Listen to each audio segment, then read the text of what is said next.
Okay, maing mudto na usab kinatuntanan Luzon, Visayas, Mindanao. Mayong mudto Philippines, mayong mudto world, mayong mudto universe. Ana na punta mga higala dili nga atong tulumanon sa kahanginan C.O.N.A. Cathy Kisses on Air. Og ako lang gihapon kini inyong ubos nga alagad, Reverendo Padre Edwin Academia Acab. Abino adlaw na usab karon nga unsa man tarong adlaw mga higala, Huwebes, no? Huwebes na ta mga higala, no? Unya padayon kita sa ato ang pagtimbaya og mayong mudto, no, sa ato ang mga kaigsuunan nga mga kaparian lukop Kabisayan ug Mindanao. Ilabi na gayud ang atong bag-o pagyud nga naordinahan isip usa ka obispo na, no, si Bishop Glenn Corsiga, no. Lipay kay mga higala, no, nga usa sa amo ang kaubang pari si Monsignor Glenn Corsiga nahimo na karon nga hingpit nga usa na gyud ka obispo, no. Kanya siguro nagikan na kanos adagyan siya mugikan paingon didto murag anak na siguro Spitsa 13 dala na sa iya mismo nga instalasyon, no.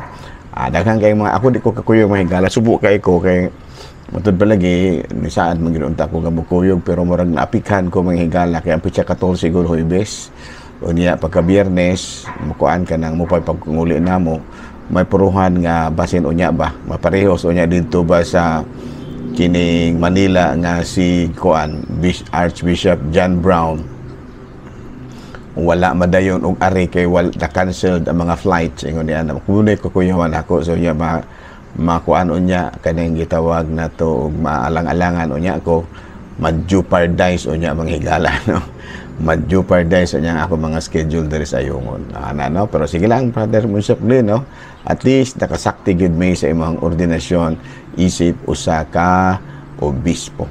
Hala, no, congratulations with sa Corsiga ug sa to kanang Montaño family man siguro to naingon niya na, no. So nana may mudto na kanaton tanan. Abi no, arita mga higala sa ato ang CBCP News, balitang simbahan ni ining kamudtuhon. Okay, no. Si misa atol sa kalihukan CBCP News, Cardinal Luis Tagle ni pahinumdum, no, sa mga misyonero, mga digital missionaries, no, nga Cardinal Chito Tagle, no, nga nipahinumdum siya sa mga digital missionaries o mga kanang Catholic media kanang influencers nga dili lamang sila mga misyonero ni Kristo kundi dili lamang sila mga voices online kundi mga misyonero ni Kristo, no. Ako kay kuan man siya kunaan man sa ko sa Facebook so muna nga appeal ko ani, no, nga dili lamang mga tingog kita nga anaa sa computer sa online pero mga misyonero gud kita ni Kristo. Kini mo ipahinumdum usab ni Cardinal Chito Tagle. Balita mga higala gikan sa Vatican, Pope Leo XIV nakighimamat sa mga partisipantes sa Jubilee of Digital Missionaries o Catholic Influencers didto mismo sa Roma niadtong nakalabayng Hulyo 29. Giauhag niya ang pukusan gyud sa ilang mga buluhaton ang pagtahod sa dignidad sa tao. Mao kadto mga higala mga balitang simbahanon ni ining kamudtuhon ug padayon kita sa ato ang mga pagpangalagan. Abino arita mga higala sa ato ang Saint of the Day. Abino ang atong Saint of the Day karon walay lain kung dili si San Ignacio sa Loyola. Kini mga higala si San Ignacio sa Loyola mga higala usa kini siya kanhi na didto ni siya matawo sa Basque province of Kipusuga, no, northern Spain. Katsila ni sa Mahigala, membro sa usa ka matud pa halandong pamilya mga datuon ba. Unya usa kini siya ka kabalyero nga katsila, no, Spanish knight. In his way to military fame and fortune, when a cannon shattered her leg, naigo mga higala sa kanyon ng iyahang tiil. Dito sa hospital, nangita siya mabasa-basa kay laay baya kayo. Ang bugtong gikahatag ra gyud sa nurse mao ang Biblia o kining libro sa kinabuhi sa mga santo, no? Lives of Saints. Dito gimilagruhan po kini siya, nagpakita pod kaniya ang mahal nga birhen, nagkanaa siya vision of Mama Mary. Unya iyahang gisulat ang pinagka-ilado niya nga libro kining spiritual exercises. Unya nibisita siya dito sa Roma, dito sa Holy Land, and then ni kuan siya kanang ni puyo isa og mga 11 ka tuig sa nagkalain-laing mga universities sa Europe. Dito nagtuon siya ba. Yan atong 1534 together with Saint Francis Xavier nanaan kini sila mahigala no, to live a life of poverty and chastity, and vowed no to offer themselves to serve the Pope, no? Nato na purma ang ilahang grupo nga the New Society of Jesus and it was approved by Pope Paul III. Nunya, and Ignatius was elected to serve as the first superior general. Nunya, dito sa Roma ilahang gitukod ang kining gitawag na Roman College, no? Intended to be the model of all colleges of the society. Unya matud pa usa siya ka klase sa taong maampuon kanunay na malandong.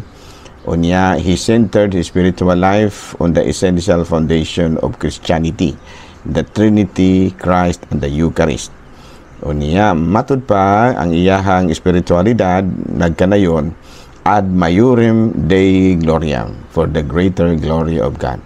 Unya na unconditioned obedience to the Holy Father, no? Unconditioned obedience to the Holy Father. Wala giyoy paglubad, no? Unconditioned, no? Nga pagtahod o pagtuman sa kasuguan sa talahurong Santo Papa. Ano? So karong adlaw mahigala gihinumduman nato ang magtutukod, usa sa mga magtutukod sa kining grupo sa mga Jesuita, kining Society of Jesus nga mao si San Ignacio sa Loyola. Abeno padayon ta manghigala kat ato di ay mga kining ari kita sa atong topic, no? Ngano man nga dako mang sala ang abortion. Ayan, no? Kini bang paglaglag sa bata sulod sa tiyan, no? Gani doon naman daghan kayo mga ingon ni ana nga mga kaso, gani daghan kayo nga mga kwan. Pero basta kay kuan ta gyud kutob mahimo, no? Kutob mahimo dili gyud laglagon. Although nga dunay mga gitawag nato og usahay mga exceptions to that rule, pero ang general rule gyud is ang abortion usa ka sala. Okay, ngano man kitang mga Katoliko nagtuo man gyud nga life should be protected. No, mo yun ato nga atong panalipdan gyud ang kinabuhi sa tao. Unya matud pa, life begins at the moment of conception. Sa ato sa unsa man ang conception, ang panahon nga diin ang sperm sa lalaki mo fertilize na sa egg sa babae. No, kana bang iya na bang i-fertilize ba? Ma-fertilize na gani ang egg sa usa ka babae. Unya na implanted na kini sa matud pa uterine lining, no? Unya dili na riglahon ang babae. Muna na tawag og nagmabdos na siya. Pero dili lang kay ang kinabuhi diha na sa pagmabdos, kung dili diha mismo sa fertilization, no? Kanang gitawag natong conception, no? Ma-fertilize na gani sa sperm cell ang egg cell sa babae, nanay conception, ug kana kuan na kinabuhi na manay kita yung life should be protected, and life begins at the moment of conception. Muna no nga sa ato pa kuan jud kayo stricto kay takabahin niya na sa ato pa kung imong pasipadaan ang fertilized egg awa na. Nakapatay na kaog tao according to Exodus chapter 20 verse 13. Nya nakahimo na kaog abortion. Ingo ni ana ka strikto ang Katolikong simbahan. Life begins at the moment of conception, and it should be protected, no? The unborn child has the right to live. Unya kanang ang kinabuhi magsugod gina by the time nga ang egg cell sa babae ma-fertilize na sa sperm cell sa lalaki. Unya 21 days later, kung dili kanang duna na conception, no, 21 days later di na gani mabriglahon ang babae, no, mo stop na iyang menstrual cycle, nagmablos na siya. No? Sa to pa ang conception di ay dili nga katong embryo na, dili katong the time nga ang kining gitawag og sperm cell sa lalaki, iyan ang i-fertilize ang egg cell sa babae. Once nga ma-fertilize na gani, hala na. Dako na ng sala, no? Nakapatay na kaag tao, no? Muna niya ginadili na siya sa Exodus kapitulo 20 verse 13. So muna nga dako kayong sala ang abortion. Ngano man tungod kay Samara nga nakapatay kaog tao. Klaro? Another question. Mga kuan na lang, mga simple na lang ang mga question, mga higala. Another question. Diri sa ato ang dugen mo kung mga pitindaghan na akong kuan, mga higala. Pitindaghan na akong notebook kabahinani. Padre, gitugot ba sa Biblia ang atong mga popular devotion sa Biblia? Like Santo Niño, Nazareno, Novena sa Mother of Perpetual Help. Gitugod ba na ang atong mga popular devotion? Ang tubag niya na perting tuguta. No? Kay mauman ka na ang magdala ka nato ngadto mo man ay mupaduol ka nato ngadto kang Hesus. No, kanang atong mga popular devotion. No, doon miingon good si Kristo nga ayaw ninyo og didi ang mga bata sa pagduol kanako. Sa ato pa dili lang ang mga bata lang, kung dili apil na ni ana ang mga dagko. Ayaw ninyo didi ang mga bata sa pagduol kanako. So, sa ato pa kining popular devotion usa kini sa mga paagi nga diin mapaduol kita kang Kristo. So nya anong santaon man ta ani? Kaya doon na magiuban mong higala nga sulusan ta santaon punta. No, maigo sila ni anak. Ayaw ninyo pagdidi ang mga bata sa pagduol kanako. Kaya ang gingharian sa Dios alang kanila. Ano, sa to pa kung nagbaton ka sa kinaiya nga sa usa ka bata nga muduol gyud sa Ginoo, dili jud ka angay santaon. No, munay usa sa mga angay pamalandungan sa mga laing pagtulunan. No, nga ang popular devotion nato sa mapananglit sa atong pagdebosyon sa Santo Niño, Puong Nazareno, mga nobina sa Mother Perpetual Help, ug daghan pang uban mga kapistahan, mga popular devotion man na. Munay makapaduol ka nato sa Ginoo. Ug dili ginaangay santaon. Kay unsa gani nagsisulti sa atong Ginoo, ayaw ninyo pagdidi ang mga bata pagduol ka nako. Ayan, no? Ito pa dili gyud ta ang santaon. Kung nganong santaon man ta nga kanang muduol man ta lagi sa Ginoo. No, don't stop. Makikwas akong computer mahigala, ha. Matthew chapter 19 verse 14. Matthew chapter 19 verse 14. No? Let the children come to me. Ato pa paduula kanako ang mga bata. No, sa ato pa ngano man tungod kay miduol ba ya? Nganong ato man ang puna nya angay na tong hunahon nga ang mga popular devotions mao kini ang makapaduol kanato sa Ginoo. Ato pa dili ginaangay isang taon. So mga laing relihiyon, dili lagi sila mutuan na ayaw ra magtuo, dili ra ta na magpinugsanay. Pero alang kanamo kining kuan ba? Kining Mateo kapitulo 19 versikulo 14 nga diiningon siya, let the children come to me. Apil na tani ana, no? Apil na tani ana. Ato pa, ayaw ninyong santaa ang mga bata sa pagduol ka nato. Ang itong una-unaon, nga mga popular devotion natong Katoliko, kuan ni siya, muni makatabang og dako nga makaduol kita kang Kristo. Klaro? So, kita mga Katoliko, dili ta magpadala dayon na ng ilaha. Mga Diyos na. Dili man na, oy.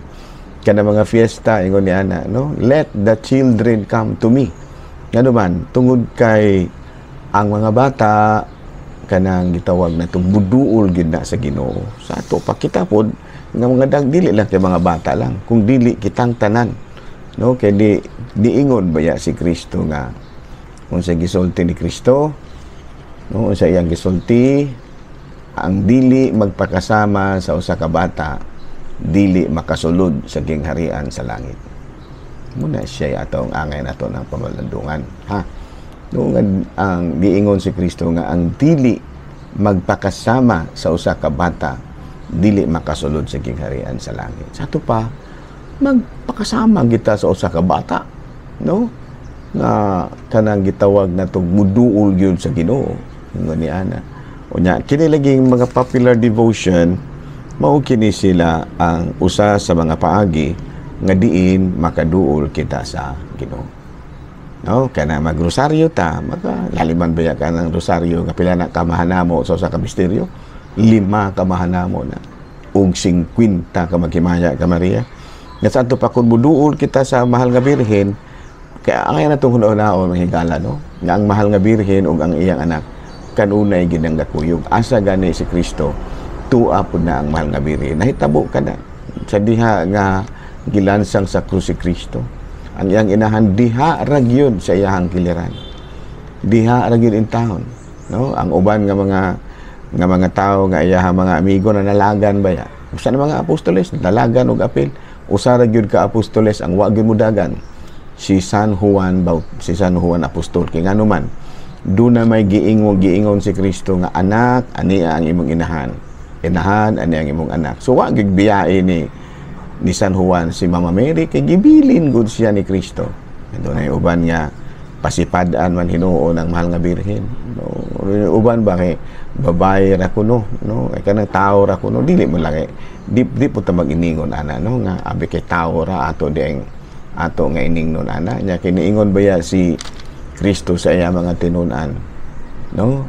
Ipakisama nato si Mama Mary na atong inahan. Muna ako di ko motabagong kanang may siguro ko Santa Maria, pero ang pinaka naagyod sa tumoy sa akong dila Mama Mary.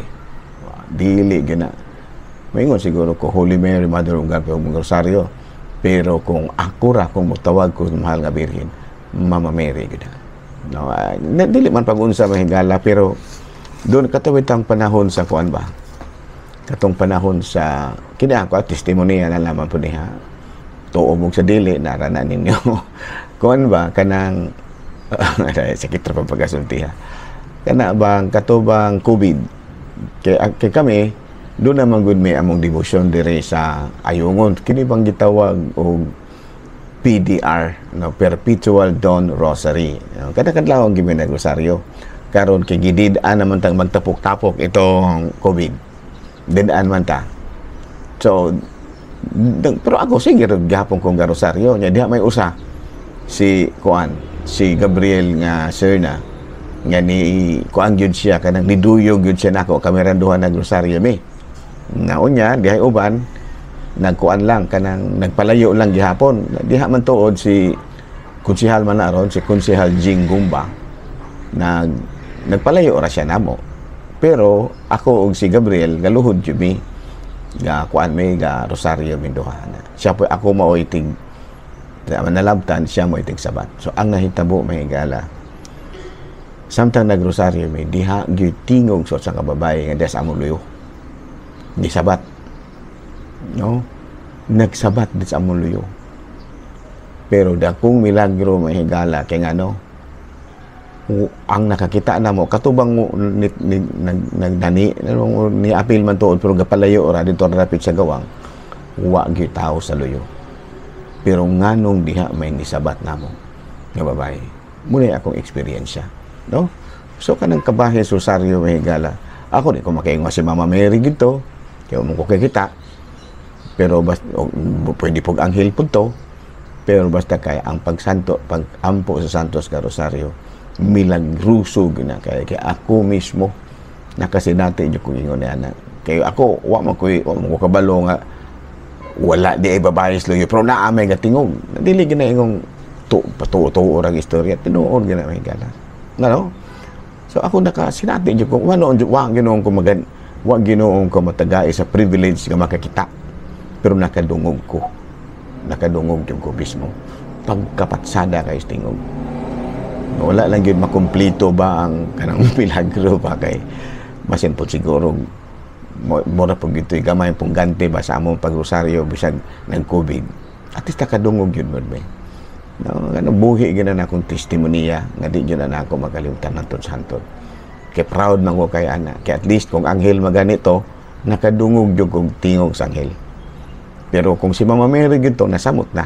So nga nakadungog yun kong tingog sa mahal nga birhen.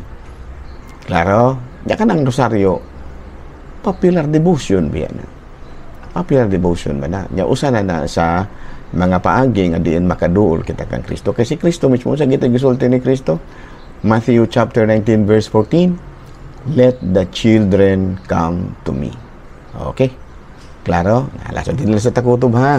Ako lang gihapon kini yung ubos nga alaga Reverendo Pad. Tuli sa Antonio Osborne. Sa ngalan sa itong talahurong obispo, Bishop Julito B. Cortez, ngalan sa atuang talahurong Santo Papa, si Pope Leo XIV, sa ngalan sa Tibok Simbahang Katoliko, ako lang gihapon kini inyong ubos nga alagad Reverendo Padre Edwin Academia Akab, mana milit na usab kaninyo ug manalangin kanato ang Dios makagahong tanan. Amahan, Anak, Espiritu Santo. Amen. Good noon, Pilipinas.